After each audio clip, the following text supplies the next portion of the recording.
Hello, astrology lovers.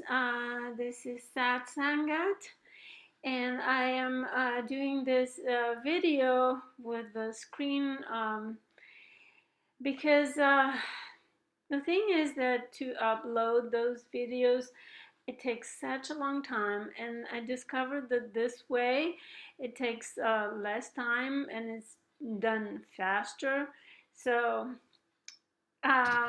anyways, this is the way I'm doing it. So this is the video on the full moon in Sagittarius.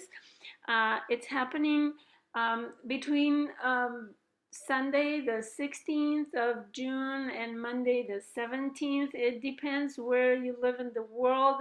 Um, in my place, it's happening very early morning on Monday, but it might be earlier or later depending where you live.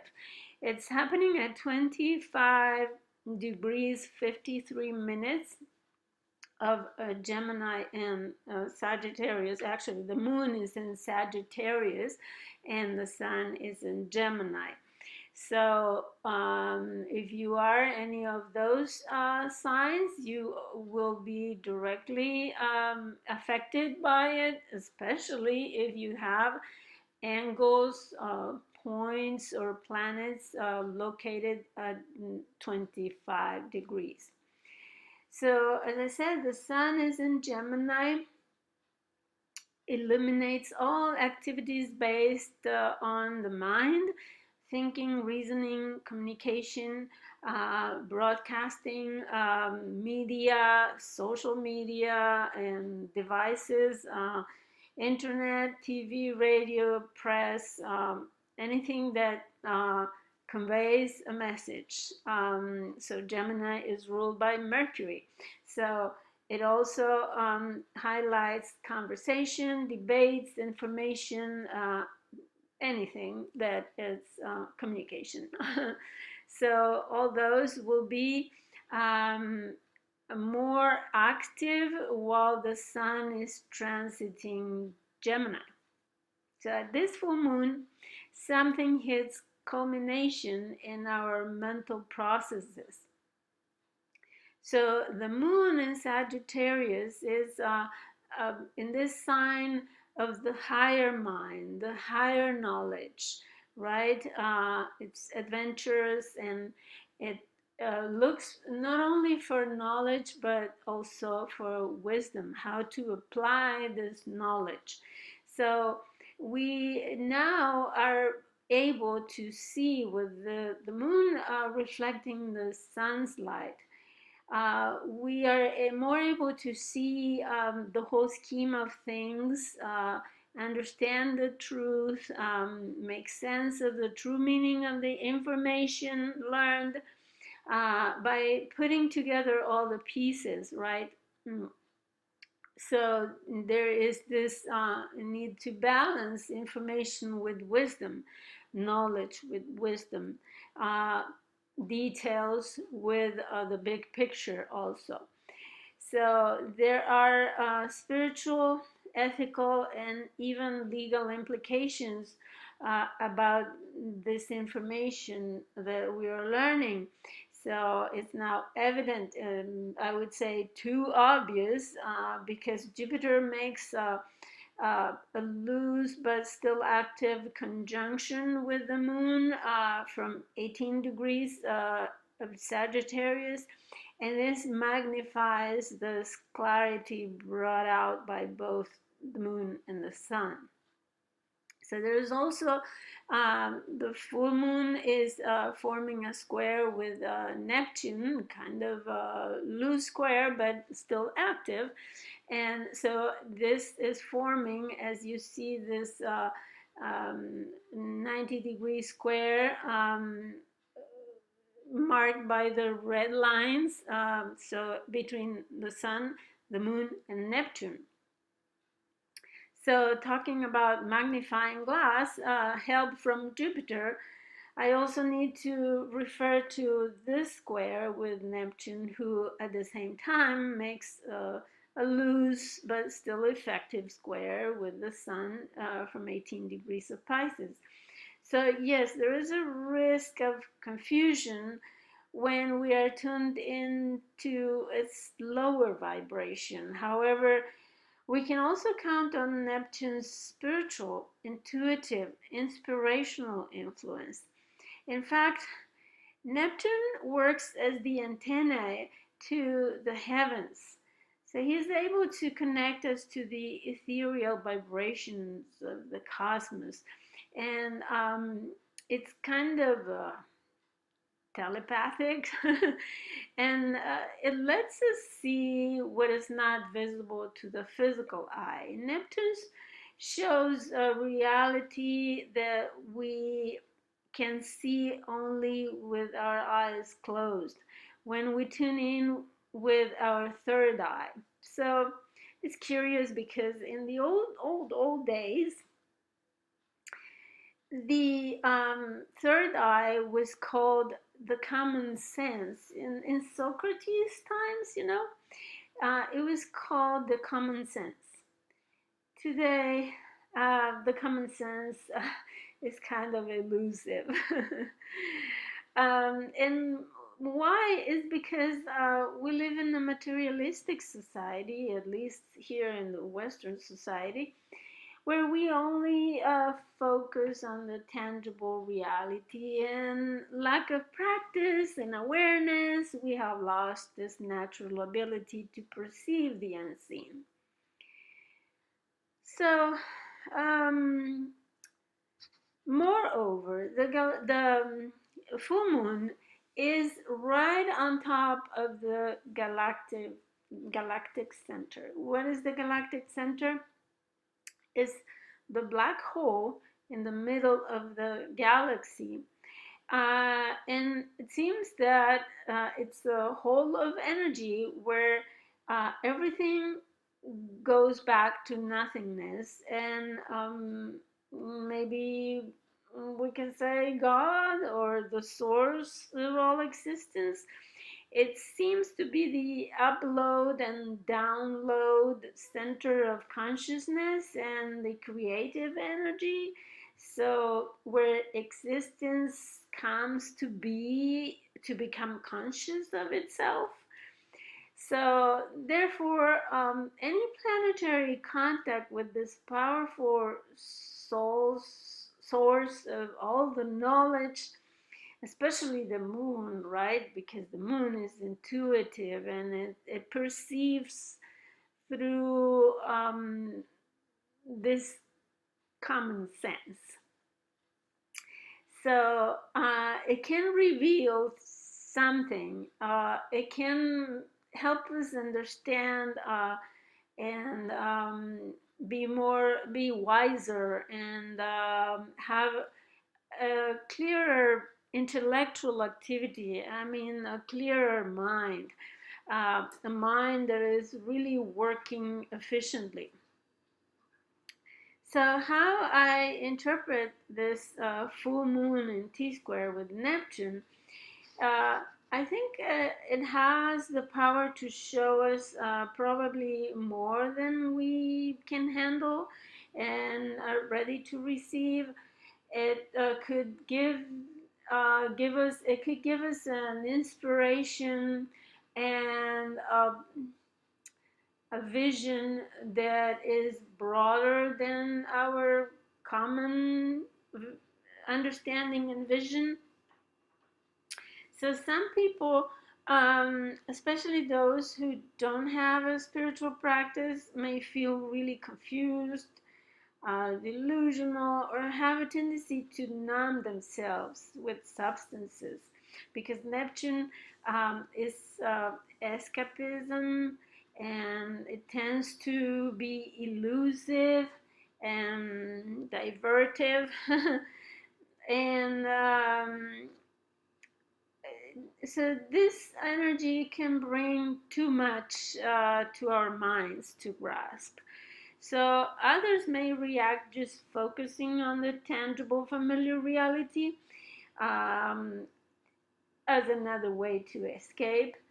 So if you're inclined to do meditation, this full moon is a great time for it, or any other spiritual practice will be a benefit, especially to disconnect the mind from regular thinking, reasonable, linear, logical thinking, and access a more, um, I would say, a knowledge, wisdom that is not so logical, right? Because sometimes, especially with this powerful opposition I'm going to explain next, things can be so challenging that the logical solutions may not be so obvious, and we may need to tap into this higher knowledge, higher mind, or a higher self in order to find the solution. So the opposition is between the second opposition that is in fact the most important here, because it lasts such a long time, and it involves the nodal axis, or the lunar nodes, and and the south node, with Saturn and Pluto, in the north node with Mars and Mercury. And even though um,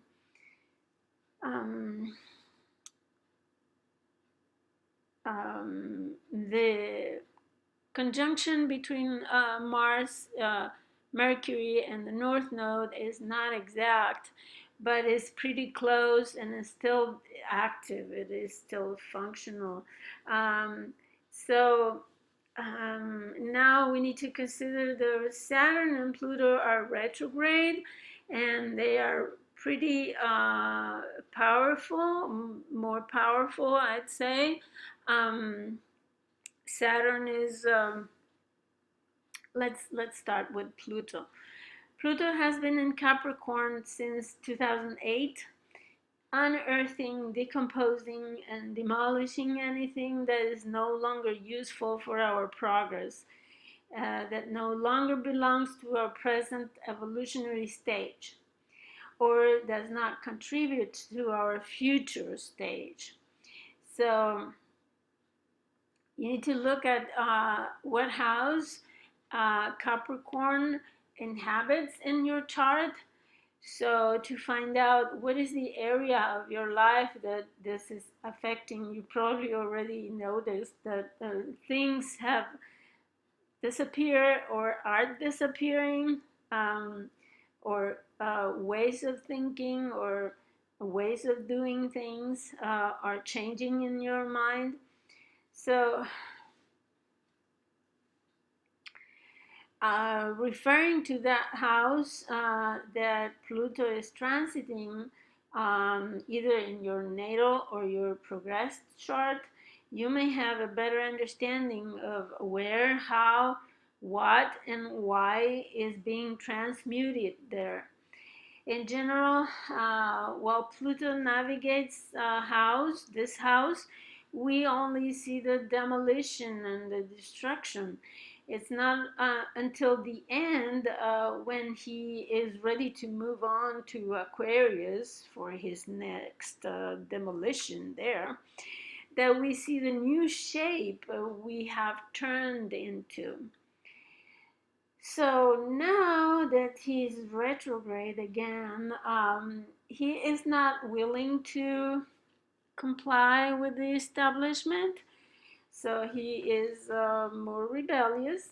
So we are in a reflection, revision mode, and walking through the rubble and pondering the extent and meaning of the destruction, and wondering what would come out of this once we put the pieces back together, right? So The Capricorn themes are structures of our life or the area of our life where it is, right? If it is, for example, Capricorn is your fourth house, so that will be your um, the physical aspect of your house, family, the structures, and also it represents other things like societal conventions, public functions, political correctness, ethical matters, and boundaries. So, if it is your fourth house, for example, it will be the securities, the safety, the boundaries that you establish for the safety of your house, or even the physical boundaries like the fence. Uh, so in general, the security agreements of individuals with the society, the conventions that we make in order to live in a society, those are ruled by Capricorn. And they are all under the Pluto scalpel and chemical potions, so, meaning that Pluto is transforming them. So, in fact, walls and fences don't mean a thing for Pluto's power. He's able to knock over any Capricornian wall. He likes to go deep into the essence, dig into the underlying reasons why we want those walls, those structures, those restrictions, those limitations. If we haven't yet, we will soon realize how much power we give away to accept the so well organized Capricornian hierarchical security. So the South Node is also there to help us leave behind all the debris. It's acting as the trash collection truck going to the dump. So Saturn is visiting Capricorn for 2.5 years. It is his home sign, so he's very comfy there. And so he's rearranging his home, and he's taking stock of the chaos left behind by Pluto. So now he's retrograde. So he is reflecting, reviewing, reassessing the whole structural situation. What I'm going to do? What am I going to do with all this? And when he comes back direct in a few months, he will have a plan for reconstruction, right? Because he is the master of construction and giving form to things, materializing, crystallizing things, and giving form and shape. So that is the plan that he will propose to Pluto during the anxiously waiting meeting at 24 degrees of Capricorn in January 2020. This will be the turning point, especially because of the conflictive and progressively aggravating events that are developing through this time, the eclipses in July, and in fact, during the next 6 months, things are gonna get hotter and hotter. And it's feeling like we are inside a pressure cooker. So I will discuss more about the eclipse season in July, so stay tuned. Um, so this is what's going on in Capricorn. We are leaving behind things. We are cleaning the debris. We are restructuring. We are letting go of what is not longer needed there. And so our focus is the North Node. where Mars and Mercury is. So, and here our mind is working overtime with the conjunction Mercury Mars in order to make sense of all that that we're doing in Capricorn, right? And we need to focus on the future, which is the North Node. So information, data, details, communication will be very, very active in order to help us make decisions, make changes. Especially Mars is helping us take action there. And it's kind of a defensive, protective action. So we are making decisions in order to feel comfortable, to feel better, to find shelter from all that uh, things that we need to change.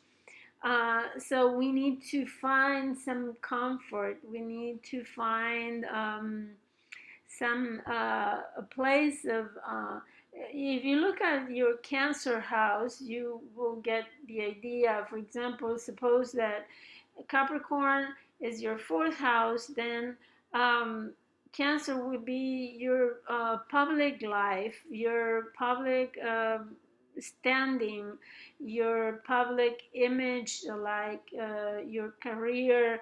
And so you may find some comfort focusing on your public life. For example, if it is your uh, seventh house, for example, Capricorn is your ascendant, rising sign, then Cancer will be your seventh house, or the house of your associations with other people. It could be personal partners, business partners, or people with whom you associate and you have one-on-one relationships. So that will be the focus for you in this case. So any communications or actions or decisions that you make that will implicate a future, a change of direction, and new things that you are building there in the house of Cancer. Um, so I'm going to talk about this wedge that is formed between the cardinal opposition. Cardinal signs are Capricorn and Cancer. So between them and Neptune. So those green lines between Saturn, Pluto, and Neptune, and between Neptune and the Cancer points there. So those green lines are forming a wedge with the opposition I was talking about before. So those red lines of the opposition are marking what is opposition, conflict, polarizing energy, right? In the political area, we can see this polarizing energy between those who want to be in the conservative aspect or side of things, and those who are trying more the protective and safety approach, more caring approach, right? So there is a polarizing of people, right? And in our personal life, we may have this conflict that we need to reconcile, right? Or rebalance. So, but Neptune is acting here as a softer energy, helping us to, with a more passive, more feminine energy that plays better. Um, and although these oppositional energies are relentless and despair, um, so this softer energy is helping us to soften the conflict. Um, so Jupiter square Neptune has a bad rap for the negative implication, as I said, of deception, lies, delusion. We should, in fact, be grateful for the mutable water and fire contribution they make because it softens the harsh, radical changes occurring between Capricorn and Cancer. So I think it's thanks to Neptune. Pardon. It is thanks to Neptune that we can envision the conflicts at hand from a higher perspective, more spiritual, um, and more. It will inspire us more. Jupiter gives us hope for a better future and better decisions. Instead of fighting, they will contribute this energy of uh, forgiveness, of truth, of hope, optimism, even unconditional love, right? And to find the truth of the matter. So Neptune will contribute is understanding, as I said, unconditional love, service, charitable service, and also compassion. I think that this ocean of water, which is Pisces, helps us to effect the necessary changes, taking into consideration or based on not only our gut feelings but also our intuition and higher perspective. Trying to solve this conflict with a more compassion, with softness, with more humanity or more um, wisdom.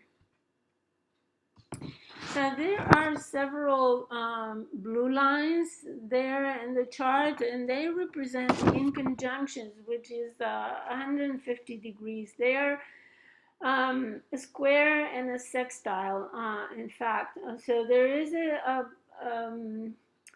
conflictive energy, but it also gives us a solution if we adjust, if we readjust, adapt, and compromise.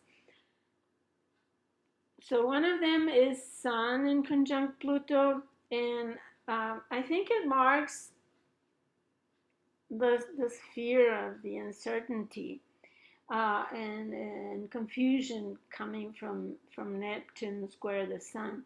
So Pluto pushes us to study, to analyze, to ponder all the factors and many hypotheses in the situation, to do obsessive research and find out what the truth is of the matter, which is needed, right?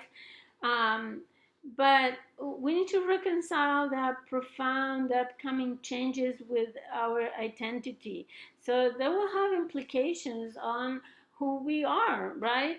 Um, if, for example, if this happens, I will have to be this way. If that changes, I will have to adapt that way. That's the kind of thinking that comes up with this in conjunction Sun Pluto. So Jupiter in conjunct Mercury and the North Node. There's a need here to reconcile the information we have to go forward into the future with the enthusiasm and the need for truth and wisdom, right? And with the too much optimism, too much. So we need to adjust. What are the details and the data, and adjust it with the big picture. So there is a conflict there. And we may face the tendency to exaggerate, maybe to just look at the big picture or just look at the details only. And so we need to use both and not let our minds go grandiose and delusional and confusing, because Jupiter is square Neptune also. So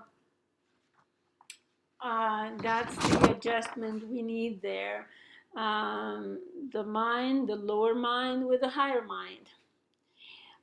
So there's also a need to balance our actions, Mars, with our beliefs, Jupiter, taking into consideration other people, the emotional aspect of everything, which is the moon.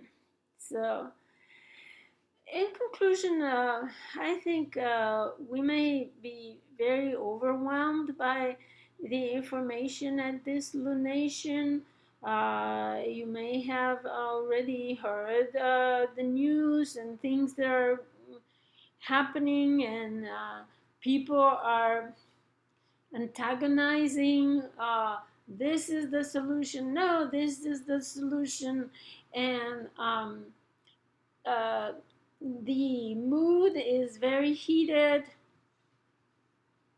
and at some point we may feel triggered to uh, do radical actions. So, and hopefully our governments are wise enough not to rush into decisions that may implicate a very harsh future for everybody. So hopefully we need to meditate and pray, so the government officials will be uh, wise. So yeah, our minds may be driven by high hopes in a better future, hopefully. At the same time, we need to consider the practical details and facts in order to make sound and compassionate decisions. So, one piece of advice is if you get mad, step back and go meditate. And if you need to take a rash action, go for a run or go dancing instead. Because some radical actions may be detrimental for the future. So the second part of June are personal planets, as you see Mercury, Mars, and then later on Venus will activate already the July eclipses. And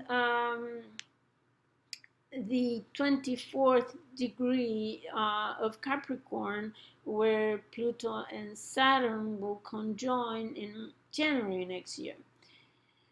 So this means that we already are experiencing the eclipse season themes. So pay attention, whatever happens from now on in the area of your life occupied by Capricorn and Cancer. Um, this theme will be the matter that you will be dealing with during the eclipse season, not only in July but also December. So, December 26th, there is uh, another eclipse in Capricorn. So, and that's going to be very powerful. Well, the three of them are powerful. There is another in January also. So step back, don't rush into actions. Make sure you reflect, you meditate on the consequences of taking actions or saying things, and especially take care of yourself, of your health, your emotions with great TLC. And remember, no one will take care of yourself better than yourself. So, and others may need you sound and healthy. So, these are great times, and at the same time, they are very difficult times. So, take care. I love you all. That's why I do these videos to help you see what's going on energetically and helping you with some ideas about maybe making better decisions. So it's up to you, obviously. If you like to have a reading, a personal reading, if you have a question, I can help you with that. Please contact me. The email is in the description below, and I look forward to serve you and to help you. Thank you for watching now. Goodbye.